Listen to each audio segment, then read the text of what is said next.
একটু হাওয়া দিলেই বাড়ির অগ্নিকোণে কদিন ধরেই নরম সজনে পাতাগুলো ভীষণ উঁকি মারছিল। ঘরের ভেতর ঢুকে পড়ার মতো অবস্থা। ম্যাডাম আর লোভ সামলাতে না পেরে গ্রিলের ভেতর হাত ঢুকিয়ে পাতাগুলো ভেঙে নিল মোটা সমেত। তারপরে পাতাগুলো বেছে নিল নিখুঁত করে, কারণ ওনার খুঁতখুঁতানি একটু বেশি। তারপর কি বানানো যায় জিজ্ঞেস করতে আমি বললাম, ছানা ভাজা দিয়ে বানাও। যথারীতি উদয়ের দোকান থেকে 500 ডেয়ারি মিল্ক এনে ছানা কাটিয়ে নেওয়া হলো।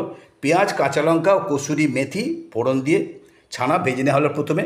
তারপরে হলুদ, নুন, মিষ্টি ইত্যাদি মিশিয়ে নিয়ে সিদ্ধ করা সজনে শাক যোগ করা হলো।